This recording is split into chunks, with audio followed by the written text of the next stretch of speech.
Bonjour Jean-Noël Capferrer. Bonjour. Jean-Noël Capferrer, professeur émérite HEC Paris. Jean-Noël Capferrer, penseur du luxe et du management de la marque. Jean-Noël Capferrer... Il n'y a pas l'un sans l'autre. Hein. Ben non, il n'y a pas l'un sans l'autre. L'insolente réussite de nos groupes de luxe, nos GAFA français du luxe, les calls, comme on les appelle aujourd'hui. Vous nous dites cette insolente réussite, elle réside dans le fait que ce ne sont pas des conglomérats. Il faut arrêter de penser que ce sont des conglomérats. Si vous pouvez nous expliquer. Voilà, ce sont des groupes de luxe qui ont réussi cette prouesse de mettre ensemble des catégories de produits et de services différentes. Mais pourquoi ce ne sont pas... Donc on peut trouver... Ça a commencé par LVMH. Qu'est-ce que c'est qu'LVMH? C'est de la maroquinerie et des alcools. Du cognac et de la maroquinerie. Donc déjà, les créateurs de LVMH, c'est pas Bernard Arnault qui a créé LVMH, lui il a repris tout ça. Les créateurs ont une idée géniale, c'est de considérer que des objets différents, mus par la même philosophie de création, l'artisanat, le long terme, la beauté, l'esthétique et le prix, pouvaient être substituables et obéissaient à des règles de management communes. Voilà, donc ce qu'on appelle le luxe à la française, ce sont des règles de management communes, très différentes d'autres pays qui managent et qui créent d'ailleurs des marques différentes, qui n'arrivent pas à atteindre le même niveau de prix.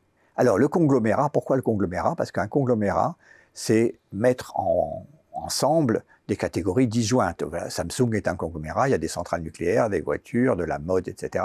Là, chez LVMH, 72 marques qui sont toutes au service du beau, de l'artisanat, du dépassement de la fonction. Le dépassement de la fonction, c'est ça, on pourrait dire, la définition du luxe. Alors, très important, ça veut dire aussi qu'il y a des luxes. On parle le luxe, il y a des luxes.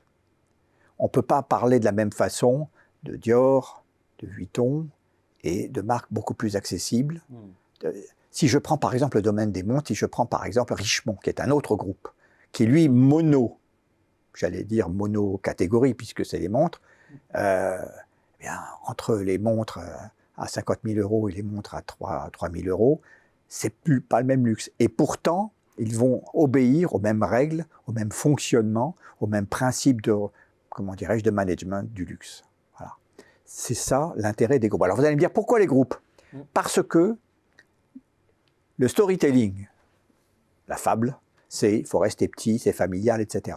La réalité, c'est que ce n'est plus possible. C'est une question de puissance. Ce n'est plus possible. Parce que quand vous arrivez sur un centre commercial qui se crée à côté de Sihanoukville, actuellement au Cambodge, la question des milliardaires qui mettent leur argent à côté de Sihanoukville, dans un centre commercial où il y aura des casinos, des hôtels et un aéroport pour amener les Chinois sans visa, la question qui va se poser, c'est je veux les marques de luxe parce que si elles ne sont pas là, ce n'est pas un centre commercial de luxe. Et donc, il faut pouvoir avoir un groupe qui dit « j'en ai 3 ou 4, vous avez besoin d'elles, c'est moi qui fixe les prix. Si vous voulez Vuitton et Dior, il faut que vous preniez les 5 autres. Et deuxièmement, je ne vais pas vous payer un loyer. Pendant 3 ans, il n'y aura pas de loyer.